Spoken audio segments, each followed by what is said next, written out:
Hey, it's Bubba. It's Wayne. Hey, you tuning in to Buddy Vision. Hey, today, man, we got a special guest, Vasher very own, Coach Jared Favorite. Yes, sir. What Yes, it do, sir. babe? What's up, baby? Hey, appreciate you coming passing by. You know that. Love. That's all. Love. Man, I gotta start this off, bro. How about them Cowboys? This is the only biggest Cowboy fan I know in Vasher. Man. So I had to ask him that. Tell you what, bro. It's a disappointing year, man. Shit, every year is a disappointing year. It has been. It has been, man. You know what I'm saying? I put on Facebook a couple weeks ago. I'm in a complicated relationship with the Cowboys. I seen that. I'm in a real complicated relationship with them boys, man. They make it real hard to love them, man. But they show me how to define unconditional love. If that makes sense. You can pop on the wagon. Who that? I'm leave it at that. Man. I wouldn't dare. I wouldn't dare, man. I wouldn't dare. I'm gonna leave it at that. So since I got that off your chest, you know, had to be the icebreaker. Gotcha. So man, look, man, how you been, man? Tell the people who you are and where you from. Man, I've been doing well, man. Been doing well. But like I said in the intro, right here, born and raised, Bachelor, Louisiana. Been here. I was here just about my whole life until I graduated from high school. After I graduated from high school, I got a chance to be a journeyman, if you will. You know what I'm saying? I got a chance to take off and see some things. Football opened up a lot of doors and a lot of opportunities for me to travel and see different parts of the world and explore different cultures. And you know what I'm saying, different ways of living and kind of grow and mature outside of our Vasher bubble, if you will, man. But got a chance. After I left Vasher, I spent a year and a half in Kansas at Butler Community College, where I played ball and got a chance to earn a degree at Butler Community College. And once I left there, I moved down to Texas when I went to the University of Mary Hardin-Baylor, where I was there for another 3 years. And then I actually stayed there for 2 years after I graduated from there. And kind of lived that Texas life, man. Shout out to Texas. I love Texas. So what part of Texas that was? UMHB was in a small town called Belton, Texas. It's like it sits right between Austin city limits and Waco city limits. Gotcha. You know what I'm saying? So nice small little town, but UMHB is a big deal down there. The school I went to, man, they just competed and won national championship last year. We fell short this past year, but they do down there. And football is a big deal all over Texas, no matter what level it is. Gotcha. So got a chance to live a fun life, if you will, playing football and going to school in Texas, man. And God blessed me with the opportunity to extend my playing career for another year and a half. I got a chance to. Man, hold on, man. Golly, I gotta dive in. All right. Golly, I ain't got no question. So like, just tell the viewers who's interested in going to college and playing football. And let me stop. One of the reasons I got Coach Fed right on the channel today is, well, we got him on, is to talk about not only football but what he went to school for and his journey. Because a lot of people and a lot of kids look up to this man, because a lot of kids that's graduating now, and I think the last 2 years, he actually coached them, right? And maybe these are the questions they scared to ask him, because they ask, yeah, you want to play football, you can't play football. But I want to touch on like what you actually went to school for. All right. So the first college you went to when you went to Kansas, what you actually went to school for there? When I went to Kansas, it was at Butler Community College. I actually went to school for like when you go to a JUCO. They don't really. So what is a JUCO? A junior college is a small school where you can go to, like kind of like a developmental school to get into a university. Okay. When I left high school, my grades wasn't exactly where I needed them to be in order for me to take a scholarship to like a D1 or a D2 program. Not to cut you off, tell the kids how important it is to have your grades up to par, not just to plan. That is not how important. It's the most important thing. Okay. Like, it's the most important thing. They call you student athletes for a reason. They call you student athletes for a reason. I'm glad you touched on that. The student come first for a reason also. Right. You know what I'm saying? So, like, test scores and academics, man, that's something kids need to start pushing on early, man, making sure they're having that part situated, because that part's so important. Exactly. And football comes second nature to that part when you get to those schools and those universities. So that's definitely something I wish I would have known in high school. Being hard-headed people was probably telling it to me, not listening to it. You know what I'm saying? But when the opportunity came and I knew I needed it, man, I had to go a longer route, if you will. You know what I'm saying? The JUCO not a bad thing, you know what I'm saying? It's kind of like a developmental. People go to JUCOs for a lot of different reasons. Some people go if they feel like they're not physically ready to play at a university right now for another semester or two to just kind of get your body ready and get ready for college football. Some people like myself go for the grade situation because you need to get your grades to a certain GPA or get a higher test score in order for you to sign to a university. Some people go because they're coming off an injury, you know what I'm saying, and they need that year to finish develop that, you know what I'm saying, take the time to get to back where they was and stuff like that. But JUCO is definitely not a bad place. Going to Butler Community College was probably one of the best decisions of my life, man.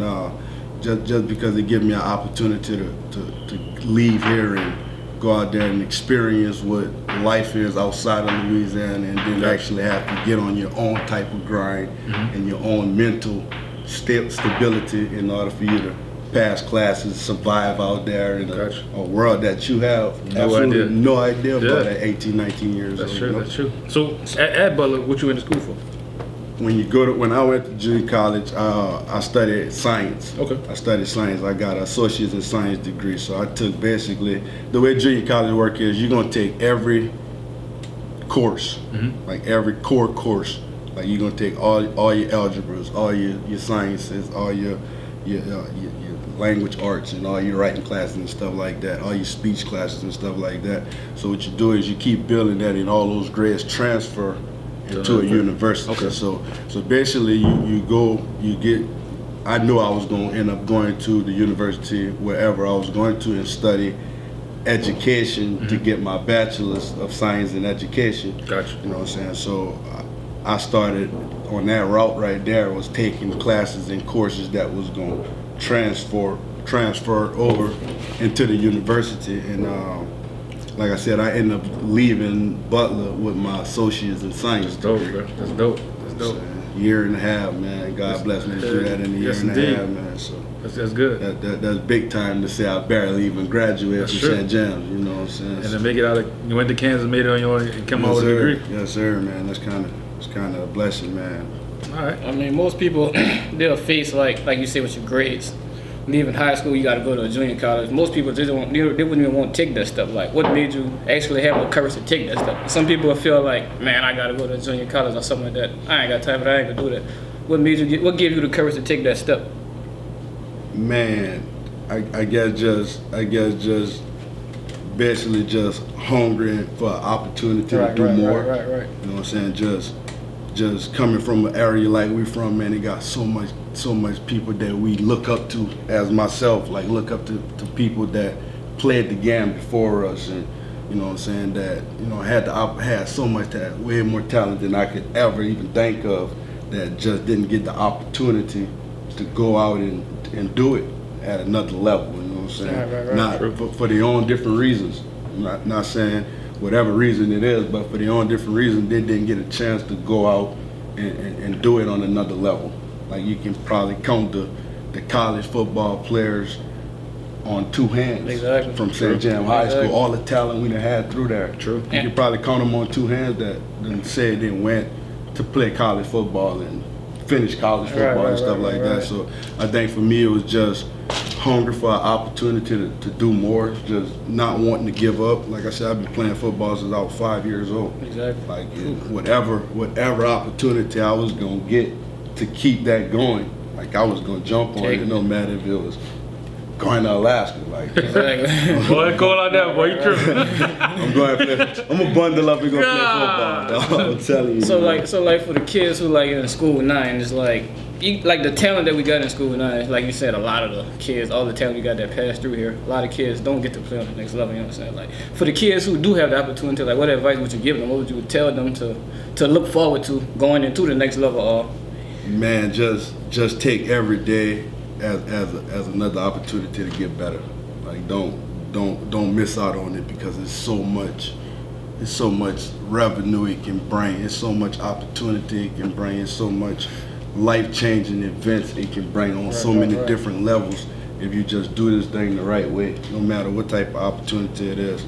Like I'm saying, for myself, I went to Division III school, and that still changed my life. That still got me an opportunity to do things that I, as a kid from Bachelor, only could have dreamed of. True. You know what I'm saying? So like these kids these days, like St. Jam got about 10 D1 prospects. That's crazy. Legit. Right. D1 prospect, man. That's different, man. That's different, man. Kudos to those kids, man. That's a blessing, man. But those kids gonna get an opportunity to go play at these big time universities, like these Power 5 universities, man, where the right amount of time and the right amount of grind and the right amount of focus can change your life forever.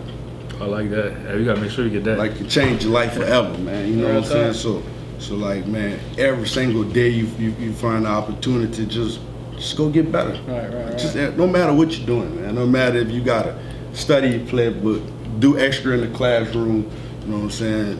Get out on the field. Whatever you gotta do, man. Just every day find an opportunity to get better. Every day figure out a way to make yourself better than you was the day before, and then just take it in and be thankful for those opportunities. Because when we was coming up, it wasn't like that. No. It wasn't like that, man. Not like it just done changed, man. And it's a beautiful thing, man. Like I said, it's so much talent well before me that came through St. James, man. That should have been recruited like it's going right now. Like St. James should have been a factory, man. Like St. James should have been a factory for at least the last 20 years. True. With all the talent that they came through here, man. So it's just a beautiful thing, man. And to those kids, like, man, take advantage of that, man, because it's been paid. It's been paid for you guys to get the opportunity, man. Absolutely. And it's a blessing to have that.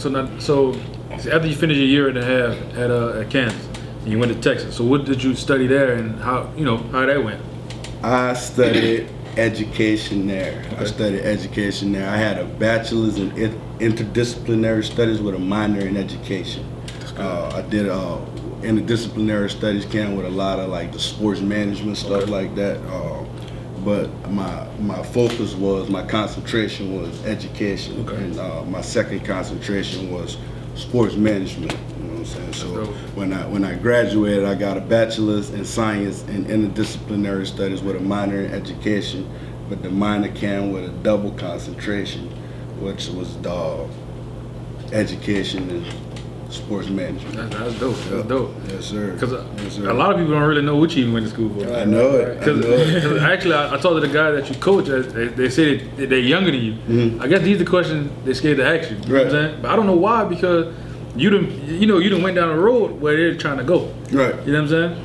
So they may look at it like it's too personal, in a sense. I don't know why. True, but they may look at it like that. You know what I'm saying? It's never personal, because, like I said, that's stuff that helped change my life. Right. That stuff that helped take me away from here, and you grow a different appreciation for these players when you got to win. So a different way of learning, a different way of living, a different way of just vibing, like different cultures and stuff like that, man. And football did that for me. Right. Nobody else did that for me. Like it was football that did that for me, and that opportunity came to me in a small portion. Right. And like I'm saying, it's coming to these kids now. It's wide load.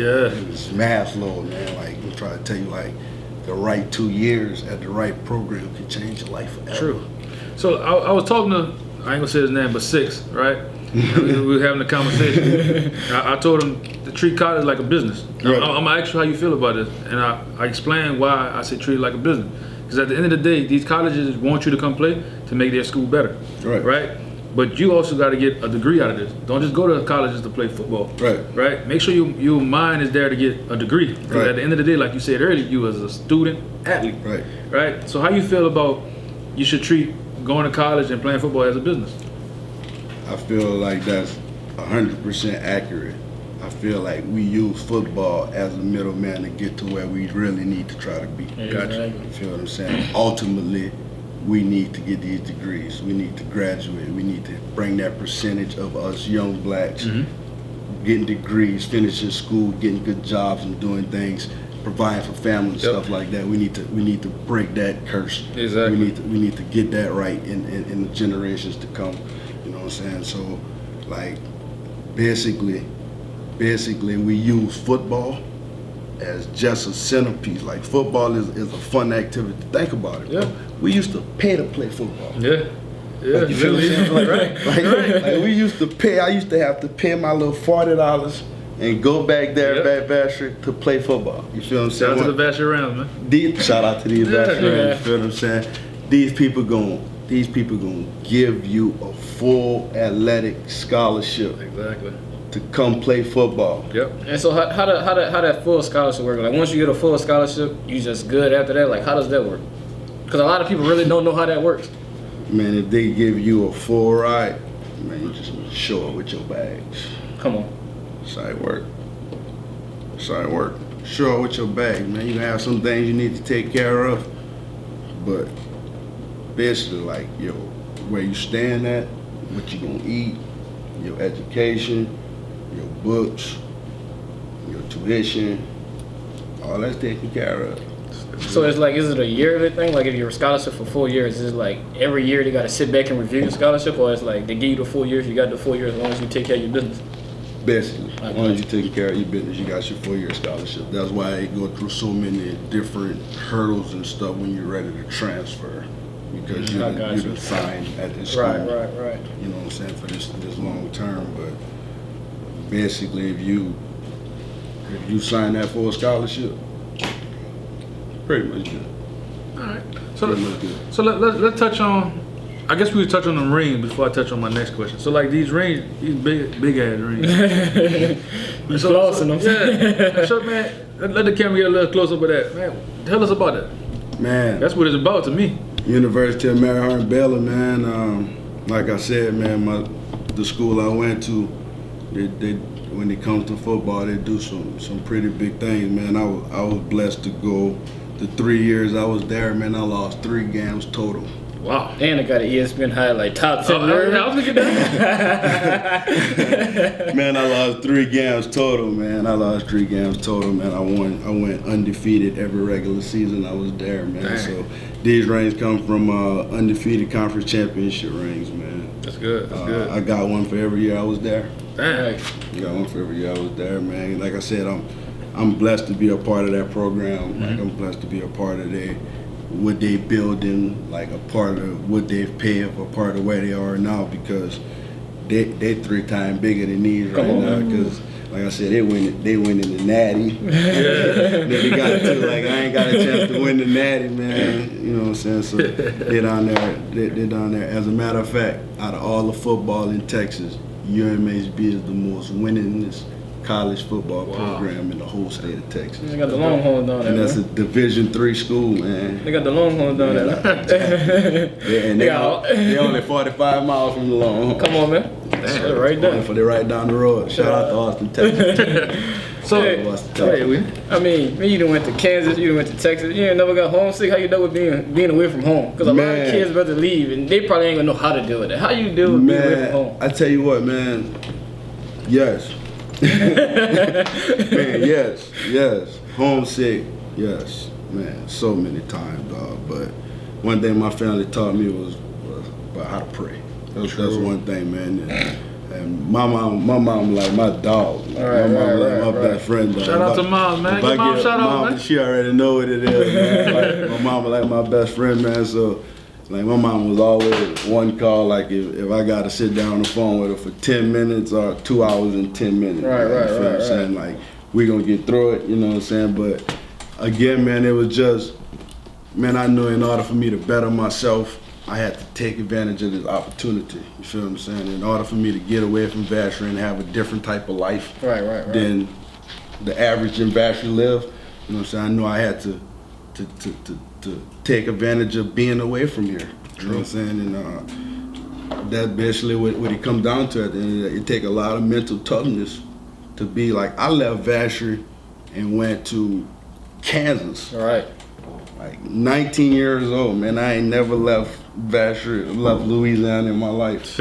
I get on the plane And they dropped me off in a small little town called El You Dorado. don't know what to expect. Man, what? Then you got snow. Man, what? Man, I had my first like real snowstorm, like snow day, like. Hey, you made the snow yellow? Oh, man, no. Like South Park? No. Listen, like South Park, you're pissing the snow. No. Hey, we don't got snow down here, dog. I tell you what, it's so cold, dog. It was so cold. I'm not even playing in the snow. It wasn't even cool to go out there and like experience it like that. Like I hated it, dude. Like I hated being cold. But besides for the coldness, everything else. At the end of the day, it's football. Yeah. Mm-hmm. At the end of the day, it's football. And when you do it on this level, it's time consuming. It takes about 90% of your time when you're down there if you're doing it the right way. You know what I'm saying, with school and football and stuff like that. So temperatures and stuff like that, the food and stuff like that, you get homesick. Right. Family for sure. Right. Every day you're gonna miss your family. Every day you're gonna miss your family. But when you got a support cast like I got, you know what I'm saying, and you got family like I do who, you know what I'm saying, travel and come see you, come make sure they at games, make sure they calling you, make sure they reach, make sure they touching to you. Shout out to my family too, man. Both sides, man. Like biggest support cast I can ever imagine, man. Like they've been there since day one, since the time I left to go to Kansas up until now, coaching right now. They've been there, man, and that helps it. That helps it get through those times and stuff like that. And then in Kansas, man, it's this program they got at Butler Community College. This program low key changed my life. It's called the Home Away from Home program. So every kid that's an out-of-state kid that comes at Butler Community College, they get what they call a host family.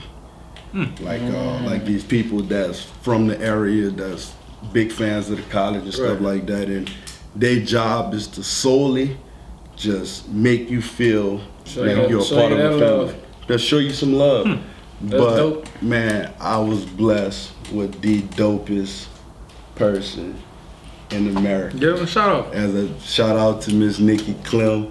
You are everything. You feel what I'm saying? I was blessed with the dopest one in America, man. We changed each other's lives, man, until today. Till today, man.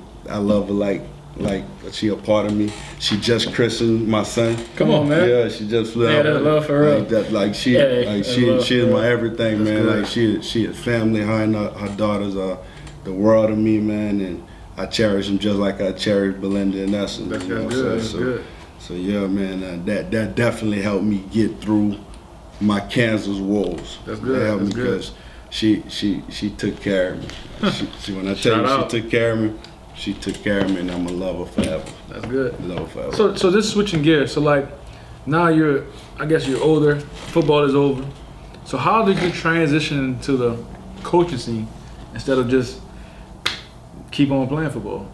Or did you even, after college football, what did you do after that? Did you go like the CFL, or you did your semi-pro? After college football, I played 2 years of pro arena ball. All right. I played 2 years, a year and a half. I got hurt, tore my knee up a little bit midway of my second year out there. But got a chance to further my playing career a little bit. Like I said, I played 2 years of pro arena ball. I did that.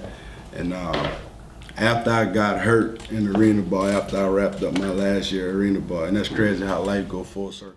Did that for a year and a half. I ended up going to Amarillo, Texas that next season, man. And, back to Texas? Back to Texas, man. Like back and forth. I tell you, man. Ended up going back to Texas for that next season, man. But at the end of my first year, I had tore my meniscus, and training, getting ready for the next season, I had tore it again.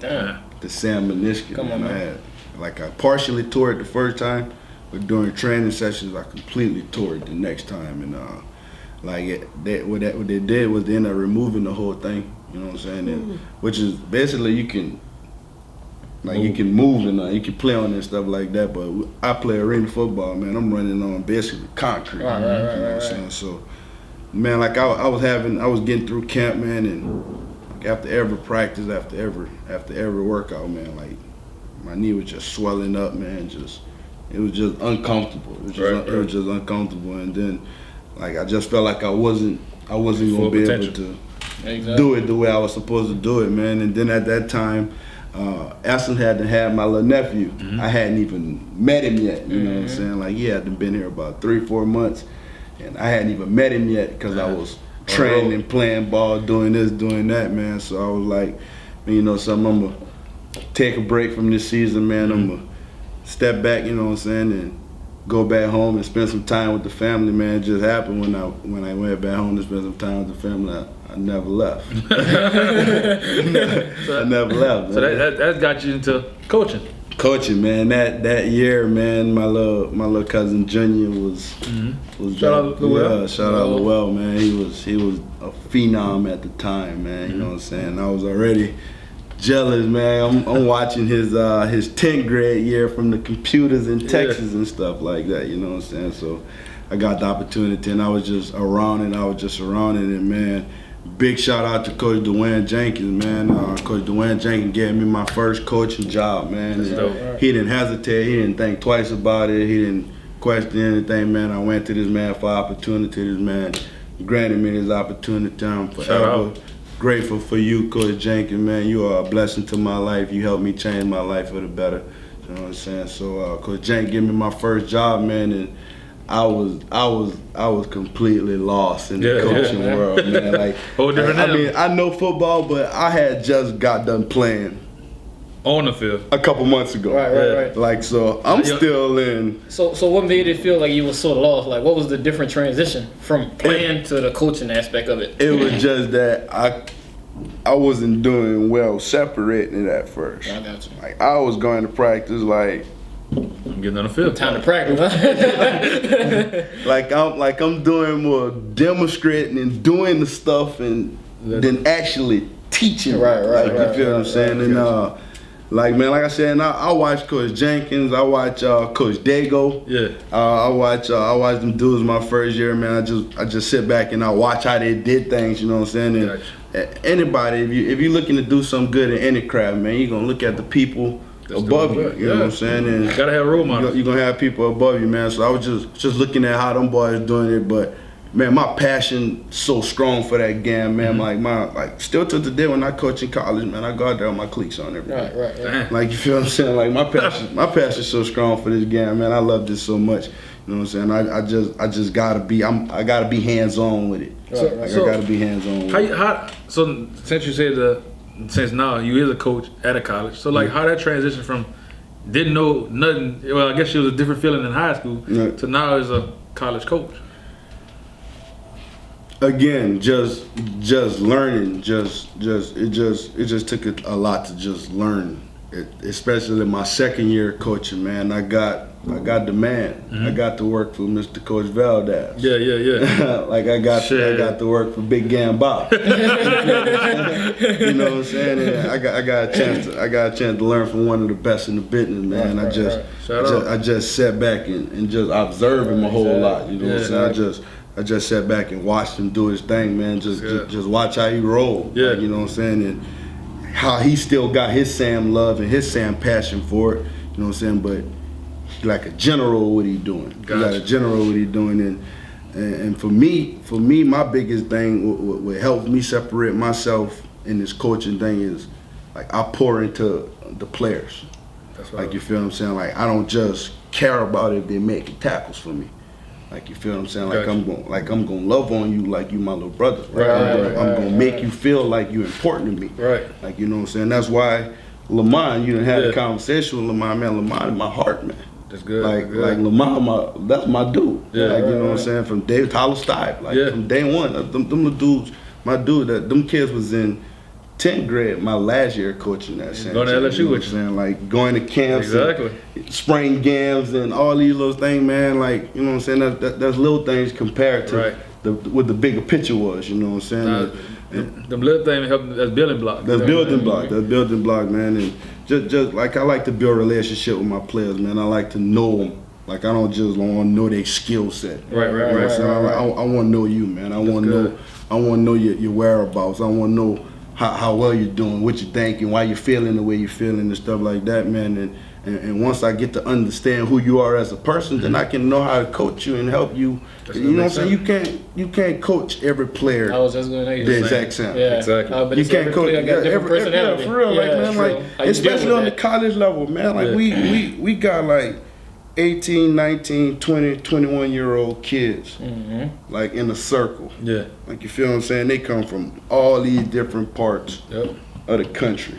You know what I'm saying? And we putting them in one room. Yep. Like ain't no way I can talk to both of y'all the exact same. Exactly. You feel what I'm saying? Now you got to advance your accent back. For real, like it just no way I can talk to both of y'all the exact same way. It just don't work like that. You know what I'm saying? So I try to do a good job of learning my players and, you know what I'm saying, but still showing my passion. Like I tell my players all the time, if you can match my passion and match my energy for this game, man, you're gonna be all right. Right. Like we gonna teach the X's and O's. That was football. Football keep revolving, man. You can learn something new about this game every day. Every day. Right. You feel what I'm saying? As long as you got an open mind. Man, but what you can't coach is your heart, For real. your passion, and your mindset to what you're doing. Gotcha. You know what I'm saying? And that's things I don't coach. That's things I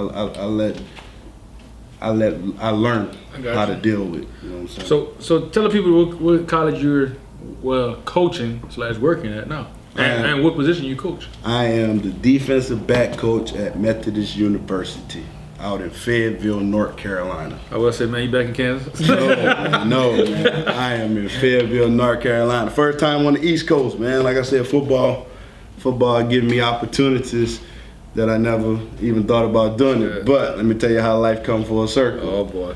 The guy I worked for at Methodist University, the defensive coordinator, Yeah. he was my position coach when I played in Texas at the University of Maryland. How you? That's crazy. Everywhere you go, that Full is circle, crazy. man. God bless me to make some special connections Right, with you people, met the right man. people Like, in you know life. what I'm saying? And I met the right people. It's a big shout out to D. Will, man. Yeah, Like, yeah. When I was playing ball, he was my mentor. He was my wingman. I got to Texas, and I was like, yo, come on, man. Like you feel what I'm saying? I was completely Vasher. Yeah. And I'm in Belton, Texas right now, and it was just like, dude, you can't be Vasher. Yeah. You feel what I'm saying? Like, you can't be Vasher. You gotta like, adapt, bro. You gotta adapt, man. Yeah. And he helped me adapt, man. And like I said, he helped me adapt from being a figure that was higher than me. Like, he was my position coach. Like, I respected him and knew him as Coach Derek Williams. You feel what I'm saying? But I loved him and, you know what I'm saying, respect him as D. Will. You know what I'm saying? Because that's my dude. And full circle, like I said. That's good. Couple years later, man, now I used to play for him and now I work for him. He's still in the same meeting room. You feel what I'm saying? Still in the same meeting room. I'm still learning from him. I'm still mentoring from him. And he definitely helped took my coaching to the next level, man. And not just to tip him, I'm gonna tip you because that shows how your character is along the way. Because this thing about it, you was just an asshole, right? Right.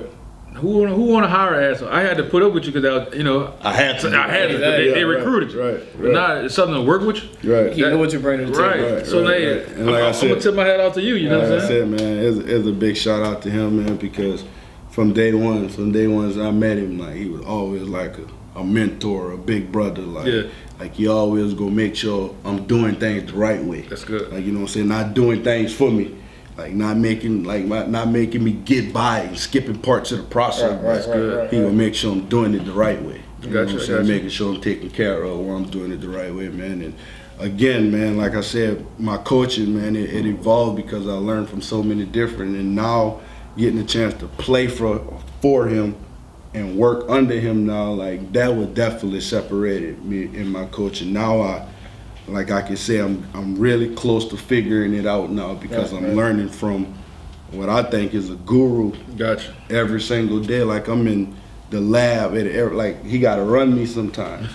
Like, you feel what I'm saying? I want to know his every thought. Yeah. Like, you the defensive coordinator. Like, I want to know your every thought. Like, what you think about this? How you feel about that? Like, when we not in the office, like, son, what you think about this? Yeah. What we gonna do this? Like, Saturday, what you got in mind? We could be at home barbecue. Like, hey, bro, what you think? I like that. And that's good to have a big brother and a role model and a mentor all in that one person like that. That definitely helped me taking my coaching to the next level. So go ahead, Winnie. They said when you come home, you be trying to steal some St. John player, bring him back with you. Man, of course, of course. Like this is the whole river parish, but for sure St. James. The only thing about it is now St. James is a whole recruiting factor right now. Mm-hmm. So I'm a little fish compared to them sharks that's swimming around St. John right now. You feel what I'm saying? On that weed right now. Them boys got them D1 big dogs walking through the hallways. They gonna know me and love me and respect me because to them I'm J Money. Yeah. You feel them? To them I'm J Money. But Coach O just left. But and what I'm supposed to say to that? Give me some LSU get too. I feel you, man. Give me a T-shirt. Man. I feel you, dog. Extra large, you know what I'm saying? Everything on the field, all I can Get tell a you. T-shirt, man. But those kids, man, I just for me with the St. Jam kids these days, like man, like I said, I still talk to Lamont and Tyler at least 2-3 times a week. You know what I'm saying? And still communicate with Shamar and DJ and all those kids like that, man. You know what I'm saying? And just not try to recruit them to come to my school, but just let them know that. Man, I see y'all. You feel what I'm saying? And you'll be surprised how far that go, man. Exactly. Like, you feel what I'm saying? Just let y'all boys know, like, man, I see y'all. Like, I'm here. Like, I'm a fan. Right. I'm a fan. Like, that's why I said when I went to the state game, I didn't want to be a coach. I didn't want to be a recruiter. Like, you said that, though. Like, I'm a fan. Man, I'm a fan. I'm gonna be the fan. I am in my black and gold. Like, I'm a fan. Man, I was in the front row of the bleachers, like having fun, dancing around, just having fun, man. And that's what it's all about, man. I'm a fan of these kids, man. I watch these kids grow and develop and turn themselves into some elite football players, man. Because like I said, when I left, they were 10th graders. Right. They were 10th graders. And now to see them go undefeated, win the state champion, get recruited, like change the whole community. Like man, that's a blessing for me to see that, man. I'm just happy to see y'all boys doing it, man. Like, you know what I'm saying? I'm a fan more than anything. Like, you know what I'm saying? Like, I don't talk to none of them kids about coming to Methodist. I got you. Like, you feel what I'm saying? I just want to be a fan. So let's keep it on a positive note, right? All right. I'm a big fan of speaking things to the universe. All right. So what's one thing in J Money life, or Jared's world, that you want to do or want to see just for yourself? Cause I feel like if you speak it and you believe it, it's gonna happen. For myself. For yourself. For myself, man. I got big dreams, man. As y'all know, I just brought a little man into this world. Right. I just brought my first seed into this world, man. And he everything. Like he the world to me. Like he done changed my heart. And that makes sense. Like, you feel what I'm saying? He made me feel a different type of way about life, you know what I'm saying? So what Jared wanted us to be as positive and successful as I could be as a father for him, and then as a role model for him. Like, you know what I'm saying? It's not about what I want to achieve in life no more. Like, everything I'm gonna be doing in life from this point on forward is gonna be to see my child succeed or see him feed off my benefits. Or see him just to say, that's my pops. That's my pops. Let alone, that's a lot that's my pops out there doing that. You know what I'm saying? And this coaching thing is something that I'm getting hungrier behind. Like, you feel what I'm saying? Like I said, my passion's still strong for this stuff, like for football. So, like, I'm still gonna keep finding ways to get better, to keep climbing. Like, I love Methodist University with all my heart, but that's not my final stop. Right. I plan on climbing. The ladder. I plan on climbing. No telling where that ladder gonna stop at, or climb, or keep going for me. But I promise you, I'm gonna keep climbing. I like that. I like that. That's a promise. That's a bet. To you and my son. That's a bet. Hey, you heard it first. That's a promise. That's a promise. I'm gonna keep climbing. It's gonna happen. It's gonna happen. It's gonna be a beautiful thing, and he gonna be able to say that. That's my pops. Hey, that's love. And whenever you get old enough and watch it, be like, damn, Pops really was on it. You said that. It's all for you, champ. It's all for you, brother. I promise you, it's all for you. So, Winnie, you got anything else? One more thing. Excuse me. You touch a lot of kids in the high school at St. John. You was a student athlete at St. John one time. If there was anything you could have did differently when you was that student athlete in the high school, what would that be? Just probably somebody could catch that and be like, alright. Man, everything. Everything. Man, everything, man. If I could do everything different, man, good God, man. But, man, knowing what I know now, man, I would definitely take my education first and most important out of everything, man. And then you'd be surprised. Like, we used to go to high school and just do nothing. Yeah, you know what I'm saying? It's like, you get to college and you feel like, man, I gotta go and study. It's like, I gotta do this and then. Like, it's a different feel. It's school. Like, at the end of the day, it's school, you feel what I'm saying? But, and then you just didn't do that in high school, you feel what I'm saying? But in college, you get that independence. It's like, you gotta do it. Nobody ain't really gonna be like, come on, you know you need to do it, you need to do it. You get to college, like, you do it, you ain't gonna do it. And like, ain't gonna hurt me. It's gonna show up on that transcript. Exactly, you know what I'm saying? And again, that transcript is the key to whether you can do what you love or not. That's true. Definitely gotta take care of that, man. But definitely, man, pay attention to my schoolwork, man. Definitely just take advantage of every opportunity with that, man. Take the ACT or the SAT test as many times as possible. I only took it one time. Oh. You feel what I'm saying? Not knowing better, you feel what I'm saying? Just took it one time. Got an 18, I was like, that's good for clearinghouse. What clearinghouse Exactly gonna let me rock? You comfortable. The clearinghouse gonna let me rock with that, man. I got my 18 and I ain't never took it again, man. But take the ACT test as many times as possible, man, and train, man. Like train. Like we got so much talent running through these parishes, man. Right. These river parishes, man. Like start taking that to the next level right now, man. Just start training, start working, man. Start crafting. Start doing it early. You know what I'm saying? So that way when it's time to get ready, you ain't gotta prepare to get ready. Exactly. You know what I'm saying? You're already there. You're already there. Like Shaz Preston. Yeah. Shaz Preston is ready. He's in 10th grade, dog. That's true. That is true. He's in 10th grade, dog. That is true. That kid is ready. That is true. You feel what I'm saying? You only gonna get better. Hard work and preparation. I know Shaz's parents personally. He only gonna get better. That's dope. He gonna keep grinding. That's dope. He gonna keep grinding. So, I'm ran out of question. I don't know what we need to do. I ran out of question too. What last remarks and any shout outs you want to give before we wrap this up? Man, just first of all, shout out to my Lord and Savior Jesus Christ, man. Without you, nothing in my life would be possible, man. Just thank you, and then thank you in advance for everything you're getting ready to do in my life.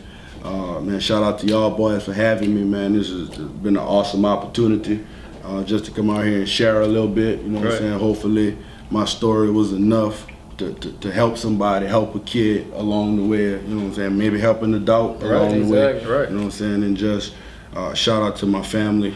Again, man, my mother, my father, my father's my best friend. You feel what I'm saying? Hey, Mom, I'm gonna let him make sure you return that call after this. Yeah, She mom blowing just you up. called. Yeah, mom just called. But yeah, man, shout out to my family, man, and my dude Raji, man, my nephew. Yeah. My heart, man. Y'all Oh, he know gonna my watch dude. for sure. Yeah, I know my dude, and that's it, man. Just thank y'all for the opportunity. That's all love, man. You know what I'm saying? That's all love.